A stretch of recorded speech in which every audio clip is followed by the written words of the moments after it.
Buonasera, l'incontro con Renzo Tondo vale uno speciale del telegiornale perché appunto tiriamo una riga e poi dice si riparte. Dicevo che intanto grazie di essere venuto da noi. Grazie a lei. Dicevo di aver pubblicato su Facebook la notizia della presenza di Renzo Tondo e sono arrivate anche alcune domande. Leonardo Piccoli per esempio chiede: in politica si perde solamente quando ci si ferma. Lei Tondo perché si è fermato? Manca l'entusiasmo, le idee o la truppa? Ma no, io vorrei dire, approfitto di questa occasione, che non mi sono affatto fermato. Vede, le sconfitte bruciano. Quando Ecco, uno perde... allora aggiorniamo, non è consigliere del PDL. Vabbè, ma cambia va bene poco, lo stesso? Sì, va bene Okay. lo stesso. Allora, io devo dire che non mi sono fermato. Le sconfitte bruciano, quindi c'è sempre, diciamo, un periodo, 15 giorni, un mese e mezzo, in cui rifletti e poi ne parleremo sulle cose. Ma soprattutto ho voluto segnare un distacco da uno che ha fatto il Presidente della Regione. Cosa avrei potuto dire? Nei 3 mesi successivi la prima cosa che era aspettare e vedere come operava la nuova Giunta, perché se avessi cominciato a criticare dall'inizio mi avrebbero detto Tondo ha il dente avvelenato. Io invece no, ho voluto addirittura anche dare alcuni voti favorevoli alla maggioranza rispetto ad alcune cose, qui non è che mi sono fermato, semplicemente ho atteso innanzitutto di valutare le ragioni della sconfitta elettorale di aprile e poi di attendere almeno i primi passi della nuova amministrazione Dice regionale. Marseo, perché abbiamo perso? Abbiamo perso Cominciamo il quaderno delle Abbiamo perso per tante lamentele. ragioni. Abbiamo perso innanzitutto perché non dimentichiamoci che il centrodestra ha perso dappertutto. A Roma ha perso 65-35, io ho perso per lo 0,33, non dimentichiamocelo. Non dimentichiamoci che chi governa in un momento di grande crisi come questo paga dazio. Io ho pagato dazio più degli altri. Non dimentichiamoci che abbiamo commesso anche alcuni errori, non dimentichiamoci che la crisi penalizza soprattutto chi si assume responsabilità e io me ne sono assunte. Senta, questa non era su Facebook, gliela chiedo io, l'hanno accusata, comunque hanno sospettato tra le ragioni della sconfitta la presenza di un cerchio magico che la teneva sostanzialmente in ostaggio. Ma guardi, io non sono mai stato ostaggio di nessuno, eventualmente se ho scelto di circondarmi di alcune persone è stata una scelta mia, non perché fossi in ostaggio, e quindi è una responsabilità ed eventuale errore che potrei aver commesso. No, il tema è un altro, è che, e ne parlavamo prima in attesa di partire, che quando ti trovi a governare in un momento difficilissimo come questo, sottoposto a 1000 pressioni, con costanti riferimenti quotidiani a problemi, ne risolvi uno, te ne presentano 5, non ne risolvi 5, se ne presentano 10, evidentemente tendi a fare riferimento soprattutto ad alcuni collaboratori, ad alcune persone. Probabilmente avrei dovuto allargare gli orizzonti di questa collaborazione, ma i tempi erano quello che erano. Quindi non è, però ci tengo a dirlo, sì. Se ho commesso, e potrei aver commesso questo errore, non è perché sono stato ostaggio, ma perché ho scelto io di circondarmi di alcuni, non di tutti. Un'altra scelta è stata quella di avere un rapporto abbastanza conflittuale, che poi non so come si è risolto, con Ferruccio Saro. Già Saro, si ricorda, in altre circostanze fu capace di organizzare situazioni un po' particolari, soprattutto per i candidati presidente della regione. Che rapporto ha con Saro e quanto credo si è che deteriorato in questa campagna elettorale? Il rapporto era deteriorato da parecchio tempo, tant'è che non ci sentiamo più da prima delle elezioni, quando lui ha scelto di appoggiare la lista di Bandelli e poi successivamente la Serracchiani. Non ho capito questo, considero a 6 mesi di distanza da quando abbiamo cominciato il distacco che sia soprattutto e soltanto una questione di carattere personale, mi dispiace, me ne sono fatto una ragione, ma non credo che abbia spostato molti voti, perché mi pare che i voti che controlla ormai Ferruccio Saro siano molto pochi, certamente pochi o tanti li ha portati dall'altra parte. Sicuramente. Un errore le viene imputato: nell'ultima fase della sua amministrazione ci fu la possibilità di inserire un nuovo assessore al lavoro, alle finanze, no? Credo fosse una cosa abbastanza importante. E non scelse la Rosolin, che poteva essere un cavallo di ritorno, ma avrebbe pacificato la situazione triestina. Perché ha fatto questo? No, perché non era così. La scelta, l'eventuale recupero della Rosolin, che era già stato assessore, esatto. L'eventuale recupero avrebbe di nuovo lacerato i rapporti triestini, che ormai erano a uno stato di deterioramento tale che non potevano consentire alcuna pacificazione. I rapporti personali e politici erano deteriorati. Tra l'altro Bandelli, compagno della Rosolén, era partito con un partito che si chiamava Un'altra regione, l'obiettivo era chiaro, era quello di farmi perdere, ci ha messo del suo e ci è anche riuscito. Ho capito. Chi ci ha messo del suo può essere stato anche Riccardi, che ha fatto una corsa formidabile, ma forse un po' egoistica. No, assolutamente no. Blasoni, che magari Riccardi ha ha fatto un po' da parte la politica per un certo periodo. Due cose diverse. Riccardi sì, ha fatto un'ottima campagna elettorale ed è stato assolutamente leale nei miei confronti, sia nell'operatività sulla terza corsia, sia nella campagna elettorale. Io so per certo che in tutte le occasioni in cui Riccardo Riccardi ha dato in comizi, in riunioni, in assemblee, in bicchierate con i suoi iscritti, partiva dal presupposto che la giunta Tondo, il presidente Tondo, eccetera, eccetera. Il rapporto con Blasoni è diverso. Blasoni è stato estromesso dopo una corsa solitaria che aveva fatto a Roma. Dalle liste per il Parlamento, estromesso perché in quel momento Ghedini, che agiva per conto di Berlusconi, aveva ritenuto di fare una scelta che non desse alito a problemi di carattere dubitativo dal punto di vista del curriculum, eccetera, e Blasoni è rimasto fuori dalla competizione, probabilmente era anche legittimamente arrabbiato, ma le due cose non vanno certamente messe assieme. Oggi come oggi, Blasoni e Riccardi come li considera? Ma so che stanno lavorando assieme. Io dico semplicemente questo, Riccardi è stato un'ottima risorsa e lo sarà ancora, è un uomo che lavora tantissimo, che è magari spigoloso nel carattere, ho avuto anche elementi di conflitto con lui, però sempre in assoluta lealtà. A Blasoni ricordo che dopo che Massimo Blasoni fece la scelta di non ricandidarsi alla regione, gli mandai un messaggino: hai fatto una buona scelta, il tempo sarà galantuomo, ci sarà un secondo tempo, ci sarà il ritorno. Mi pare che lo stia organizzando, ha tutto il diritto di farlo. Ho capito. Sentiamo una cosa rispetto a un punto dolente, ne abbiamo parlato altre volte, dell'elettorato carnico e la carne in particolare. Io, anche dopo la sua sconfitta, ho sempre segnalato un fatto singolare, che in un comune dove lei sostanzialmente ha fatto un'operazione bellissima, sto parlando della cartiera di Ovaro, che ha consolidato l'occupazione e che ha fatto entrare nelle casse regionali quei proventi che altrimenti andrebbero da qualche altra parte, proprio lì ha perso. Allora, c'è una questione personale, evidentemente, della Carnia nei confronti di Tondo. Ma io credo che ci siano diverse riflessioni. Prego. Innanzitutto le chiedo ai direttori di poter tornare, concordando, per una serata tutta basata sulla carne. Si ricorda che aveva promesso. Me l'aveva chiesto, ecco. E io non ho onorato l'impegno. E per questo ha perso. Io ho una serie di documentazioni dove posso dimostrare che nei miei 5 anni di governo sono arrivati tanti quattrini in Carnia come mai prima. Dalla strada della piccola frazione all'intervento sulla cartiera di Ovaro, alla cooperativa carnica, alla automotive lighting, tutte cose molto grandi che hanno consentito di mantenere un livello occupazionale elevato in Carnia. Potrei stare delle ore, ce l'ho qui, decine e decine di milioni di euro spesi dalla più piccola frazione al comune di Tolmezzo. E questo vorrei che fosse chiaro una volta per tutte, perché che il det c'è il fatto Tondo Pachiarnie, ho avuto modo di dirlo come si giustifica. Guardi, lei sa che la mia attività è legata a un pubblico esercizio. Io tutte le mattine partivo dal mio ristorante, l'autista veniva a prendermi. Come i pizzini. Trovavo tutti i giorni qualcuno che mi infilava un biglietto in tasca e mi diceva: Tondo, io ho figli disoccupati, tu puoi fare in autostrade, là e la via. Ovviamente non ero in grado di risolvere tutti questi problemi. Dopo 2 mesi il detto era: c'è il fatto Tondo Pachiarnie. Però nessuno si ricorda, o nessuno ha piacere di dire ciò che abbiamo fatto sulla viabilità, ciò che abbiamo fatto sulle rotatorie, ciò che abbiamo fatto sull'ospedale, ciò che abbiamo fatto per mantenere, ne parleremo magari dopo, sì, il Tribunale di Tolmezzo, che adesso purtroppo perdiamo, ciò che abbiamo fatto per l'occupazione, a partire dalla cooperativa carnica, dall'attuale Seima, alla cartiera di Ovaro, all'ICI e tante altre aziende che sono state in qualche modo oggetto di un nostro interessamento, non solo a Tolmezzo ma in tutta la Carnia e tutta la montagna. Evidentemente io non ho raccolto il frutto di questo lavoro assieme al consigliere Cacitti, che non è stato rieletto. Perché? Beh, innanzitutto, e credo che lei sia buon testimone, c'è sempre stata una rivalità tra Tolmezzo e la Carnia. Sì, c'è sempre stata una rivalità tra Tolmezzo e la Carnia che secondo me nei momenti di difficoltà si è accentuata. E secondo, questo sì lo raccolgo, è detto da lei vale il doppio perché è il suo mestiere, lo raccolgo con una critica, probabilmente abbiamo trascurato, abbiamo comunicato poco, ci siamo fatti vedere, mi sono fatto vedere troppo poco. Ricordo quella sera per esempio della Protolmezzo, in cui lei conduceva un dibattito davanti a 400 persone.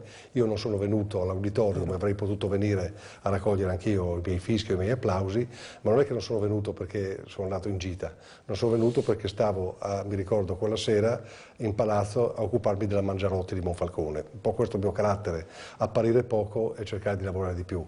Vorrei fare un esempio che taglia la testa al toro. Nel 2003, 2002, quando ero presidente la prima volta, ci fu, ricorderanno i telespettatori, il commissariamento della cartiera Burgo di Tolmezzo. All'epoca Caciti, che era vice sindaco di Tolmezzo, mi disse: ven su, ero a Trieste, che ci sono 2000 persone in piazza. Io gli risposi: venio su col gonfalon e facevo un po' di ambaradan insieme e facevo che sei lì, o vado a Roma a risolvere il problema che è l'aereo fra 2 ore. Andai a Roma, ottenni il commissariamento e salvammo 600 posti di lavoro. Questo è il modo di lavorare. Probabilmente ho pagato il fatto di non rappresentare sufficientemente il mio impegno e il mio senso di responsabilità. Molto bene. Anche questa è una colpa. Sulla canna e sulla montagna in generale assolutamente faremo un dibattito. Milioni e milioni che vanno dal Tolmezzo delle frazioni. Cito alcuni, vi faccio citare alcuno solo per esempio. Il centro di operazioni di Ovaro, 1.920.000.000. La viabilità di Tolmezzo, 1.650.000 euro, ma per andare a cose più piccole, l'edificio scolastico di Ampezzo, 400.000 euro, la strada comunale Paolaro-Lanza, 400.000 euro, il parcheggio a Trelli, 400.000 euro, a Forni di Sopra la riqualificazione del Borgo Baselli a 500.000 euro, a Forni di Sopra interventi sulla viabilità a 400.000 euro. Posso stare qui tutta la sera. Le elezioni le ha perse il Presidente, non l'ho mai sentita ribattere alla parolaia romana. Ma forse ha ragione, anzi ha ragione, perché io, ripeto, ho preferito estraniarmi dalle polemiche politiche, dalle competizioni televisive e concentrarmi sul da fare. Io ricordo che mercoledì precedente alle elezioni, proprio 3 giorni dall'apertura delle urne, io andai a Monaco di Baviera ad accompagnare un'azienda friulana che aveva chiesto la mia presenza lì. Probabilmente qualcun altro avrebbe preferito passare quella giornata davanti agli schermi televisivi. Qui contestano la sua versione su come si chiama, su Blasoni, falso come un Giuda, è andato a Roma con Gottardo per farlo fuori, è stata una ponina fondamentale per farlo estromettere, come dice lui, incarni è un furbo, è un ambizioso, eccetera, eccetera. Vabbè, questa persona potrebbe semplicemente telefonare all'avvocato Ghedini, qualora avesse la possibilità di farlo, e chiedere cosa ho detto io a Ghedini quel giorno. Quanti sindaci in carne sono rimessi a causa del tribunale? Nessuno, vabbè, insomma, qui non credo abbia delle responsabilità particolari, ma sul tribunale cosa può dire in questo momento? Ma sul tribunale io posso dire che ho percepito fin dall'inizio che è una battaglia disperata, uso un termine forte, per una ragione molto semplice. Perché vede, una delle cose che appaiono con molta frequenza ora è i contatti dell'attuale Presidente nei confronti del governo. È vero, sicuramente la Presidente Serracchiani riesce con questo governo ad avere più contatti di quanti ne ho avuto io col governo Monti, ma per una ragione molto semplice, perché il governo Monti era un governo di tecnici che non amavano il confronto politico. Io ho chiesto decine di volte incontri con i ministri competenti senza mai ottenerli, perché c'era una barriera. La ministra Severino, io non sono riuscita a sforzare un incontro, neanche quando è venuto qui per il convegno degli avvocati, perché aveva il mandato preciso di portare avanti quella riforma. Sul tribunale è stato così, non c'è mai stata un'apertura vera, c'è sempre stato qualche mezza parola, qualche mezza promessa che io, come anche chi è venuto dopo di me, ha cercato di far sviluppare in senso positivo, però sapendo che il tutto avveniva in un contesto nazionale di ridimensionamento della spesa pubblica molto forte. Ora è evidente che il ridimensionamento su Tolmezzo è molto più pesante di quello che può esserci a Mondovì piuttosto che a Pesaro e che quindi soffriremo le conseguenze di questo. Però è molto difficile spiegare a Roma, non ci sono riuscito io, non c'è riuscito anche venuto dopo di me, che questa è una particolarità, tant'è che non ritiene che la vecchia politica dovrebbe spiegare un vecchio patto leonino che voleva il supercarcere condizione sine qua non per il mantenimento del tribunale, poi quando si sono andate a cercare le carte probabilmente non si è trovato niente e lei sa a cosa mi riferisco, non è lei. Ero vice sindaco prima e sindaco poi di quell'operazione lì, esatto. lì. E ricordiamo tutti i dibattiti in consiglio comunale, anche le forze politiche dell'opposizione. Ricordo il compianto Ervelo Pieri, che all'epoca, o può testimoniarlo anche Giulio Magrini, che è ancora molto attivo sulla scena politica, allora PC, adesso PDS o DS o Democratici, quello che è. Ecco, io credo che i dibattiti furono, a parte forse qualche esponente del movimento Friuli, erano tutti d'accordo sul fatto che per salvare il tribunale bisognava accettare la realizzazione delle carceri. E Tolmezzo fu unita su questo, e anche molta parte della Carnia. È chiaro che un impegno pro futuro nessun governo può mantenerlo. Come fa un governo a dire fate questo e poi non ci... In realtà tutto ha resistito per una 20-25 anni e poi nel momento in cui è saltato il sistema del paese, perché questa è la verità, è saltato il sistema paese, è saltato il sistema paese sulla difesa, è saltato il sistema paese sulla giustizia, è saltato il sistema paese sulle scuole, tutto quanto, è evidente che non sono riusciti a mantenere il patto. Senta, veniamo ai tormentoni che hanno accompagnato la sua campagna elettorale. Mauro Nato ci scrive: perché ostinarsi a sostenere da soli le spese della terza corsia? Ma anche qui è stato poi un tormentone incredibile. Che... Se c'è una cosa di cui mi faccio colpa è proprio questo, di non essere riuscito a ribaltare questo Fasin di Bessoi. Io non ho mai detto Fasin di Bessoi, io ho detto Fasin par prims, che significa partire, perché ero consapevole, sono tuttora e sono convinto di aver fatto bene, che se noi non fossimo partiti oggi la Serracchiani non sarebbe nelle condizioni di ottenere, e spero che lo faccia, ancora non li ho visto solo promesse, anche lì mancare soldi niente, mi auguro che possa portare a casa questi quattrini, ma se oggi non fossimo partiti quei soldi non ne parlerebbe nessuno. Se ne parla perché un'amministrazione coraggiosa che ho presieduto, con Riccardi e con la Savino, ha consentito di partire con questa iniziativa, se no oggi noi saremmo ancora all'anno zero. Io non ho mai detto Fasin di Bessoi, me l'hanno messo in bocca, se una colpa ho, non è quella di aver fatto le Bessoi perché non volevo, non voglio, ma non essere riuscito. Attacchi un po' la stampa. Dai, ma all'opposizione io non ho saputo reagire con forza, non saper reagire a questa frase che mi è stata in qualche modo attribuita in maniera che io non condividevo e da cui non sono riuscito a liberarmi. Però io ribadisco che oggi che il mio detto non era Fasin di Bessoi ma Fasin par Prins, e ho sempre detto che se non fossimo partiti, e lo dico ancora oggi con maggior forza, con maggiore determinazione, oggi quel percorso non si farebbe e l'attuale Presidente non sarebbe in condizioni di chiedere le risorse per poter andare avanti. Senta, allora, Tondo stima nei tuoi confronti, forse i regali a Promotour potevano essere limitati, parentesi se la nevea, ti ricandiderai con chi, visto che Berlusconi sarà al passato, rappresenterai ancora la destra contro questa sinistra moralista e inconcludente? Ma in sanità che riforme ha fatto? Ci vuole competenza, come si fa a tenere 6 aziende sanitarie in pieni troppi medici, pochi infermieri, ospedali piccoli che sono case di riposo ma costano come ospedali.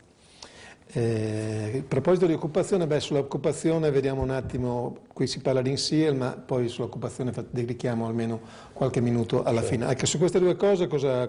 Ma allora, sulla sanità già questo interlocutore ci dice che le aziende sono troppe. Io ho fatto una riforma che è stata faticosa produrla perché sappiamo che qualsiasi riforma in sanità produce devastazioni sul territorio. Se non se ne fa nulla vuol dire che è acqua fresca niente riforme. Io ho prodotto una riforma che avrebbe dovuto essere più coraggiosa ma che comunque c'è e sarebbe partita, anzi allo stato attuale, parte il 1° gennaio del 2014. Sento in televisione, dai giornali, dai convegni che l'assessore Telesca sta dicendo, e dice con maniera molto determinata, abrogheremo la riforma Tondo. Benissimo. Si parla di controriforma, il che non è... Io sono molto interessato a sapere però che cosa si propone, perché vede, è vero come dice la Telesca che il problema non è solamente il numero delle aziende sanitarie, lo so benissimo, però si affrontano i problemi. Il centro-sinistra nella scorsa legislatura non è stato in grado neanche di riproporre la riforma che aveva proposto Ili prima, perché si dividevano anche con questo. Che speranze abbiamo di vedere una riforma vera da chi non ha il coraggio di affrontare il tema dei punti nascita, della riorganizzazione dei reparti e dei doppioni, perché questi sono i temi.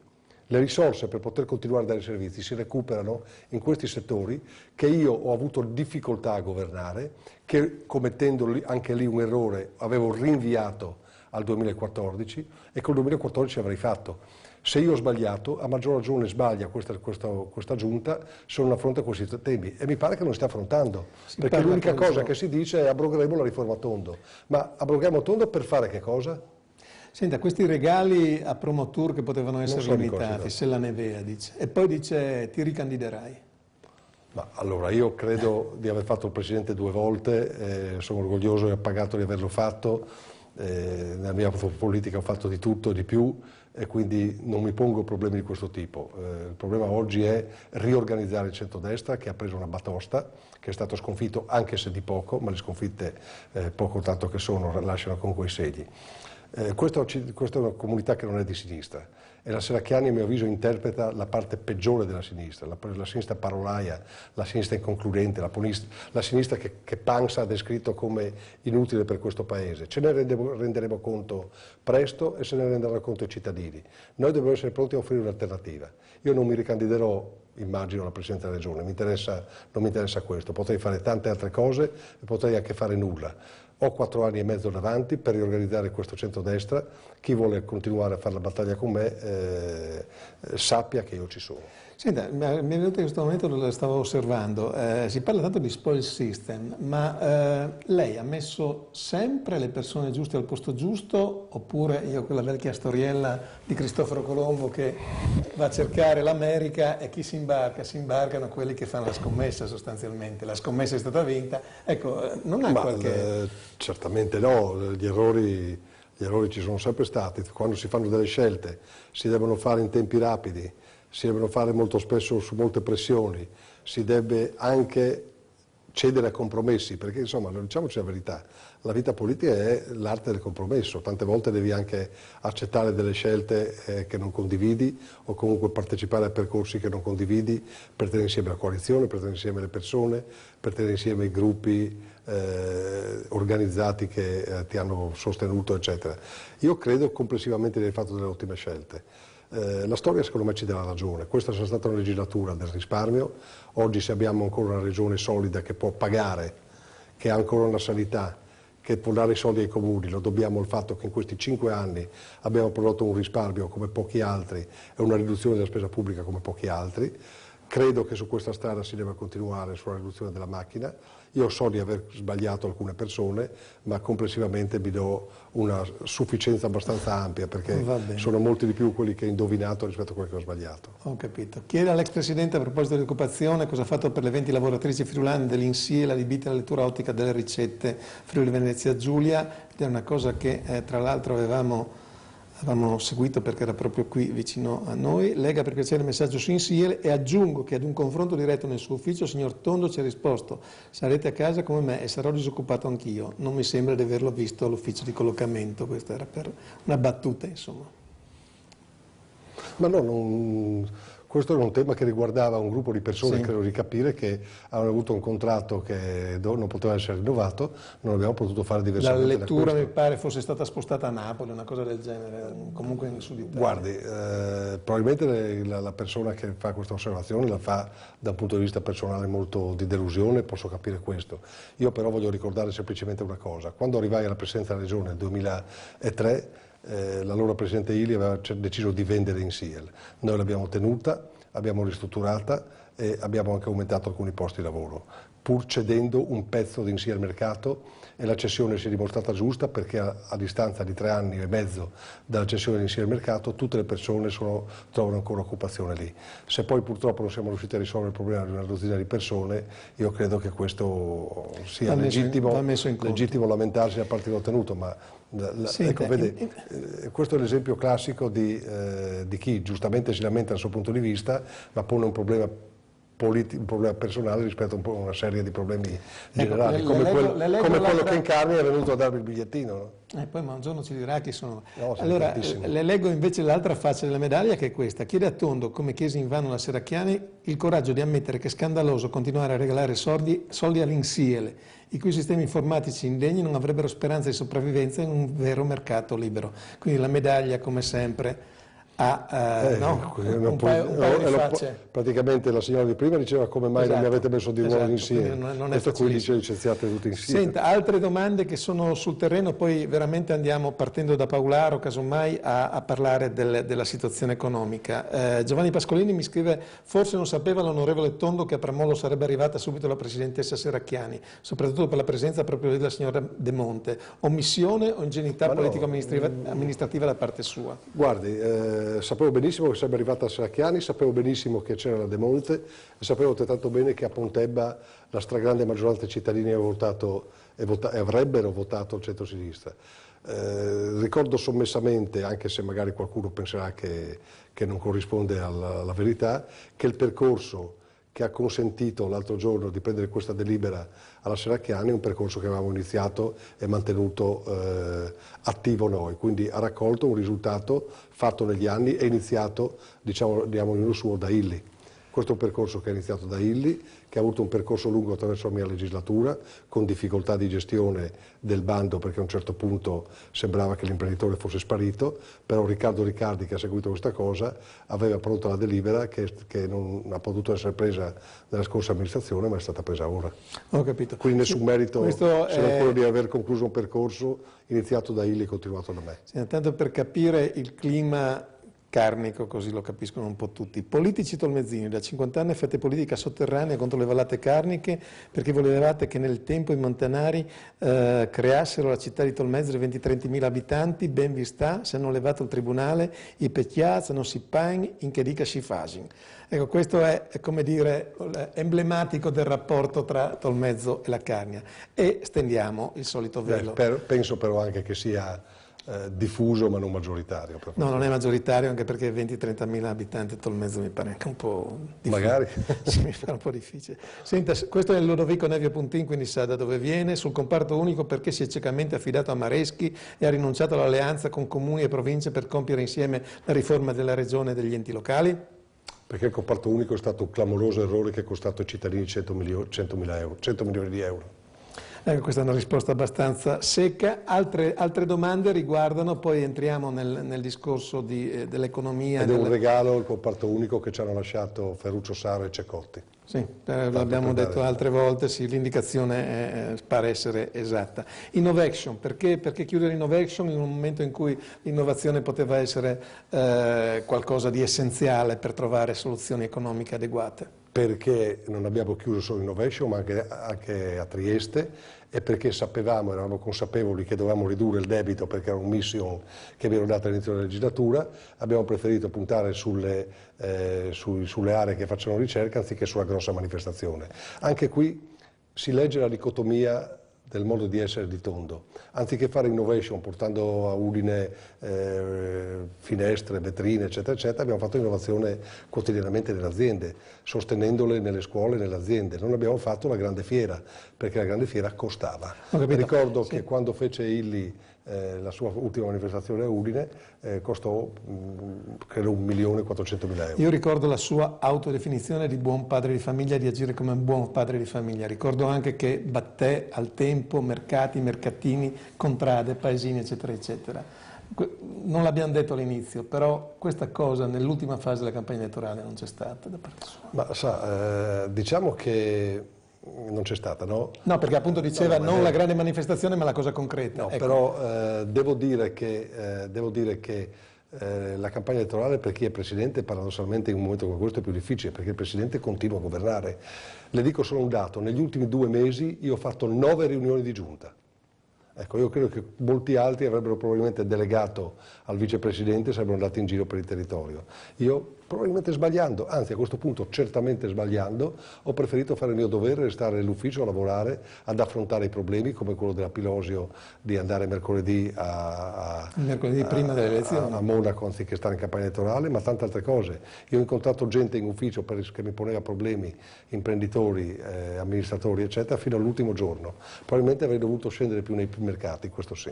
Senta, non è per caso che quando Roma ci mette il becco le cose vanno male indipendentemente da destra e sinistra? Questa è una domanda abbastanza centrata, credo. Forse riguarda il peso politico, la capacità contrattuale, la nostra forza nei confronti del centro. Insomma. La politica si basa sui numeri, la democrazia si basa sui numeri, quindi è evidente che una regione che ha 1 milione di abitanti conta meno di una regione che ne ha 9. La Lombardia o altre ancora, questo è un dato oggettivo. Ripeto, nella Prima Repubblica, quando i partiti avevano un peso importante, c'era un meccanismo di traslazione dell'informazione, del potere, delle decisioni che passava attraverso il partito. Cioè, semplifichiamo cosa accadeva quando ero un ragazzotto a Tolmezzo. Ero l'uomo di una parte del PSI, dove c'era De Carli che era il capo. De Carli, compianto, è scomparso un paio di anni fa, era l'uomo di riferimento a Roma con Craxi. Quando avevamo dei problemi grossi andavamo da lui, c'era questa scala di riferimento.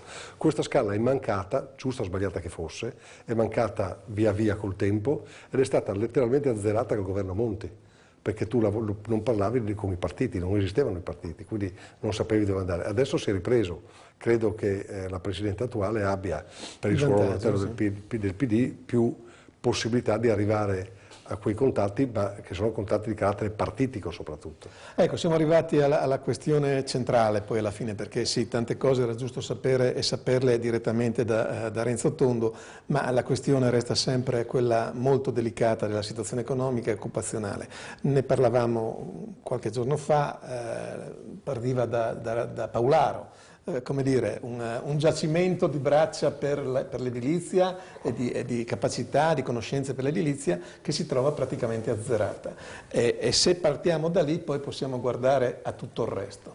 Ma questa è una regione che ha nel manifatturiero una forza notevole e per fortuna una buona parte, non totalmente, ma una buona parte del manifatturiero tiene, penso alla nostra Carnia, appunto all'automotive, l'ex EIMA, penso alle cartiere di Tolmezzo, di Ovaro e Moggio, che tutto sommato tengono addirittura anche dei leggeri sviluppi anche se investono poco, penso a tanti settori tecnologicamente avanzati, andiamo a Trieste, la pasta Zara, piuttosto che nel Pordenonese l'azienda, penso alla Masco Gaspardo che fa attrezzature per l'agricoltura, trattori e quant'altro. Sì.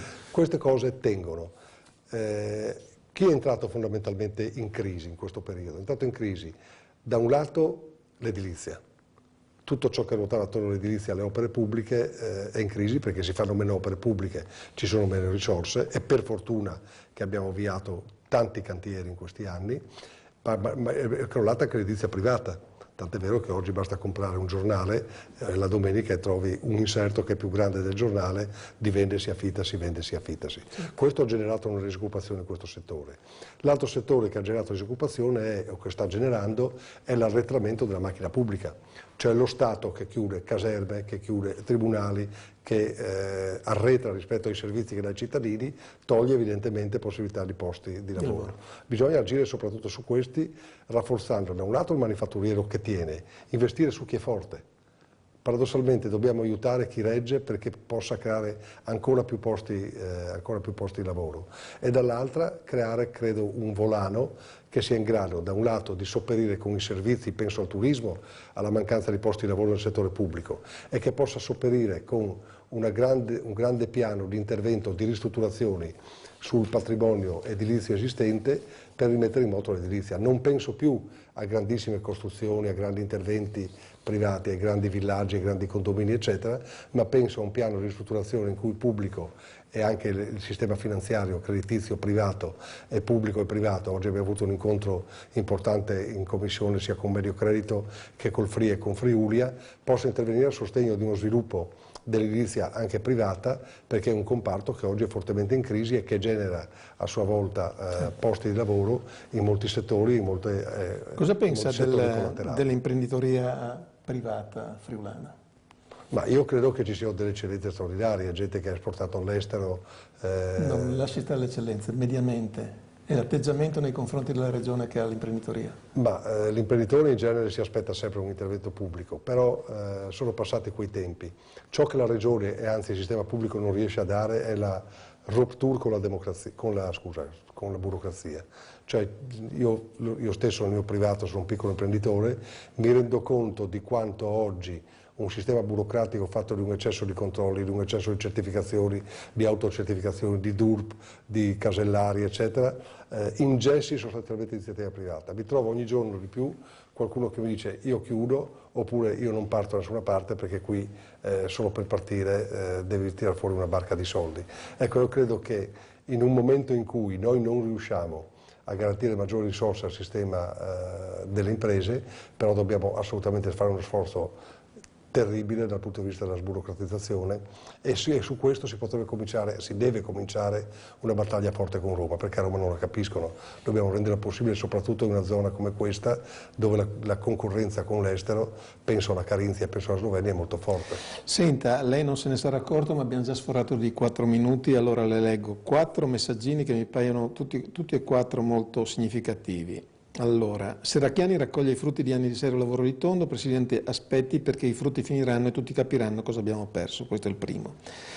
Il secondo, il Messaggero Veneto, quotidiano di sinistra, ti mette sul patibolo ogni volta che inciampi, i tuoi uomini con le spese personali sono macchiati la camicia e la questione di Mazzolini con i suoi conflitti di interesse non ha fatto bene la tua immagine. Sei sicuro di esserti scelto bene i tuoi uomini? Con che criterio li hai scelti? Spero che tu possa ricreare una destra un po' più genuina e umile. E anche questa mi pare una cosa abbastanza interessante. Buon senso. La cosa interessante era, questa poi deve rispondere sicuramente, ma la metto quasi per ultima, non per ultima. Renzo Tondo politicamente da dove riparte? Allora una considerazione complessiva. Da dove riparte? No, riparte dall'essere il leader dell'opposizione di centrodestra e dal ricominciare già fin d'ora, l'ho già fatto con questa intervista, a dare un segnale innanzitutto di presenza. Non a caso lei è partito dicendomi se mi ero addormentato, no, sono tutt'altro che addormentato, sono vivo e vegeto e senza puntini nel mezzo, no? Sono vivo, punto, e vegeto ha un significato, sono vivo e vegeto ha un significato completamente diverso. Sarà una battaglia difficile, vede, i miei avversari non si illudano. Io nel 93 ho perso la regione per pochi voti, nel 96 ho perso il Parlamento per 23 voti, sono stato Presidente della regione e mi hanno fatto fuori per mettere la guerra, adesso sono stato Presidente e ho perso. Sono abituato alle sconfitte ti temprano ma soprattutto ti preparano per partire per il futuro, io sono assolutamente in pista. Allora, ne sono arrivati altri nel frattempo, soltanto questo, poi l'ultimo che riguarda una cosa anche abbastanza affettiva, se si vuole. Onorevole, sono un assessore in un importante comune della provincia di Udine, riguardo al comparto edilizio, come pensa si possa rilanciare con la stretta delle risorse distribuite dalla Regione ai comuni? Che ricetta ha lei? Beh, qui innanzitutto bisogna smascherare il fatto che ormai nessuno parla più di patto di stabilità. A me ha dato molto fastidio il fatto che molti giornali, soprattutto nelle cronache locali, parlassero giustamente negli ultimi mesi di patto di stabilità, della mancanza della possibilità dei comuni di spendere. Non è cambiato nulla. La Presidente della Regione è andata a Roma, ma la situazione è esattamente quella di prima. Sul patto di stabilità siamo ingessati, non possiamo spendere i soldi che ci sono. Quindi bisogna da un lato avere un'operazione di pressing su questo e lì sono pronto a giudicare e dare una mano anche a chi si muove in questa direzione nei confronti del governo romano, dall'altro riprendo ciò che dicevo prima, cioè un forte piano di investimento per la ristrutturazione pubblica e privata dei nostri edifici. Benissimo, non fatevi abbindolare dalle belle parole che dice, ha fatto solo gli interessi suoi, fa la vittima come se avesse fatto chissà cosa, non ha fatto niente di che se non il furbo, questa è l'altra parte della questione. Vabbè, insomma è giusto che ognuno dica la sua. Sicuramente. No? Basta leccarsi le ferite, abbiamo bisogno di te. Finalmente sei tornato e l'ultimo messaggino era questo, e poi chiudiamo con 8 minuti di sforamento. Mandi Renzo, o soy Sandrino di Pagnà, fas un saluto a Maurizio Gerussi per plaisir. Beh, difatti domani saremo al funerale di Maurizio Gerussi, se n'è andato in maniera velocissima, tragica, siamo vicini a suo figlio, alla sua signora, alla famiglia. Ricordo che l'11, proprio guardavo l'agenda, l'11 di giugno di quest'anno eravamo a cena assieme a casa di Luis Angelo Micelli, un gruppo di ex appartenenti a ciò che rimaneva del Partito Socialista, siamo stati assieme fino a tardi a bere un bicchiere di vino, mangiare due fette di salame, adesso Maurizio non c'è più. Ciao Maurizio. Grazie a Renzo Tondo, insomma non è una dichiarazione di guerra, ma insomma gli assomiglia tanto, insomma si può dire così. Presente. Va bene, grazie Tondo, alla prossima, grazie a voi per l'attenzione.